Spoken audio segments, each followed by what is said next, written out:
आप हिंदू हो नहीं, नरेंद्र मोदी पूरा हिंदू समाज नहीं है, आरएसएस पूरा हिंदू समाज नहीं है, ബിജെപി പൂരാ ഹിന്ദു സമാജ് നഹി. രാഹുൽ ഗാന്ധി ലോകസഭയിലെ പ്രതിപക്ഷ നേതാവായി ഇന്നലെ കത്തിജ്വലിച്ച ദിവസമായിരുന്നു. ഭരണപക്ഷത്തെ പ്രതിരോധത്തിലാക്കി മോദിയെ നിരായുധനാക്കി 1 മണിക്കൂറിലധികം രാഹുൽ ഗാന്ധി പാർലമെന്റിൽ സംസാരിക്കുകയുണ്ടായി. ആദ്യമായി 10 വർഷത്തിന് ശേഷം ലോകസഭയ്ക്ക് ഒരു പ്രതിപക്ഷ നേതാവ് ഉണ്ടാവുകയാണ്. രാഹുൽ ഗാന്ധിയെ പപ്പു എന്ന് വിളിച്ച് അവഗണിച്ച് പരിഹസിച്ച ട്രഷറി ബെഞ്ച്, പ്രധാനമന്ത്രി ഉൾപ്പെടെയുള്ള ആളുകൾ നിരവധി തവണ എഴുന്നേറ്റ് തടസ്സപ്പെടുത്തുകയും ഇടപെടുകയും മറുപടി പറയുകയും ചെയ്യുന്നു.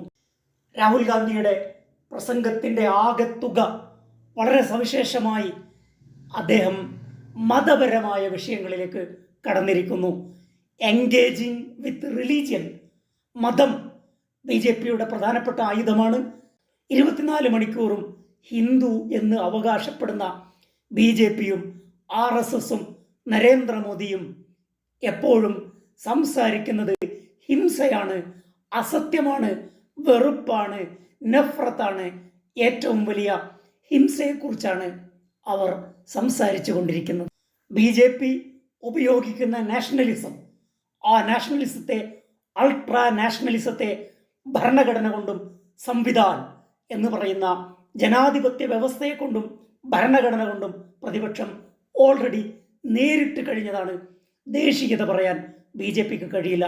അടുത്തത് റിലീജിയനാണ്.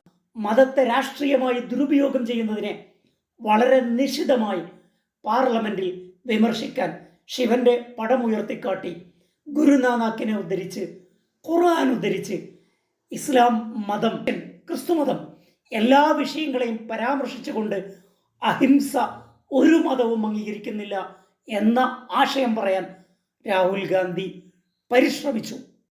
പ്രസംഗം ട്വിസ്റ്റ് ചെയ്യാൻ ഹിന്ദുക്കൾക്ക് എതിരാണ്, ഏ ഗംഭീർ വിഷയ, ഇത് വലിയ വിഷയമാണ് എന്ന് പറഞ്ഞുകൊണ്ട് എല്ലാ ഹിന്ദുക്കൾക്കുമെതിരെയുള്ള പരാമർശമാണെന്ന് വളച്ചൊടിക്കാൻ നരേന്ദ്രമോദി പരിശ്രമിക്കുന്നു. പക്ഷേ അത് ആ ഘട്ടത്തിൽ തന്നെ നിങ്ങൾ ഹിന്ദുക്കളുടെ മുഴുവൻ കുത്തകയും ഏറ്റെടുക്കേണ്ടതില്ല, നിങ്ങൾ എല്ലാ ഹിന്ദുക്കളുടെയും പ്രതിനിധികളല്ല, നിങ്ങളല്ല യഥാർത്ഥ ഹിന്ദുക്കൾ, നിങ്ങൾ ഹിന്ദുവല്ല, ആ ഹിന്ദു ഹോ നഹി, നിങ്ങൾ യഥാർത്ഥ ഹിന്ദുവല്ല എന്ന് നരേന്ദ്രമോദിയുടെ മുഖത്ത് നോക്കി പറയാൻ രാഹുൽ ഗാന്ധിക്ക് സാധിച്ചിരിക്കുന്നു. സ്വയം അവതാരമായി ദൈവവുമായി തനിക്ക് കണക്ഷൻ ഉണ്ടെന്ന ബ്ലണ്ടർ, അപഹാസ്യമായ കാര്യം തെരഞ്ഞെടുപ്പ് ഘട്ടത്തിൽ പറഞ്ഞത് നരേന്ദ്രമോദിയാണ്.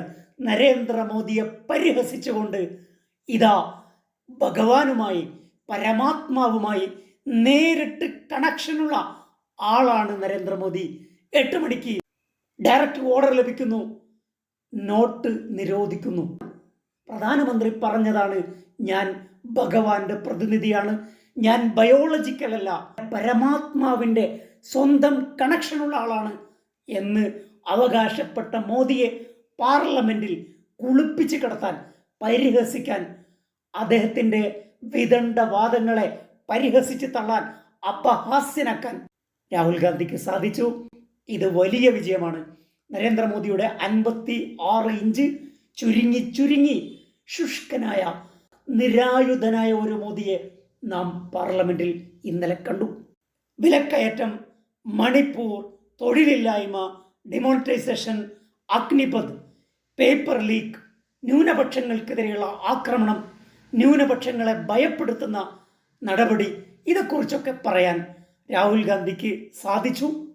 സഭയുടെ നാഥൻ സ്പീക്കറാണ്, സ്പീക്കറെക്കാൾ മുകളിലല്ല പ്രധാനമന്ത്രി. പ്രധാനമന്ത്രിയുടെ മുമ്പിൽ കുനിയേണ്ടതില്ല, അങ്ങനെ കുനിഞ്ഞ് വണങ്ങേണ്ട ആളല്ല സ്പീക്കർ പദവി എന്ന വ്യക്തമായ മെസ്സേജ് ഓം ബിർളക്ക് നൽകാൻ സാധിച്ചു. ഓം ബിർള പ്രതിപക്ഷത്തു നിന്നും ഭരണപക്ഷത്തു നിന്നുമുള്ള പ്രതിരോധങ്ങൾ ഏറ്റുവാങ്ങി വലിയ രീതിയിൽ ആയുധം നഷ്ടപ്പെട്ട ഒരു പോരാളിയായി ഇന്നലെ ഇരിക്കുന്നത് നാം കണ്ടു.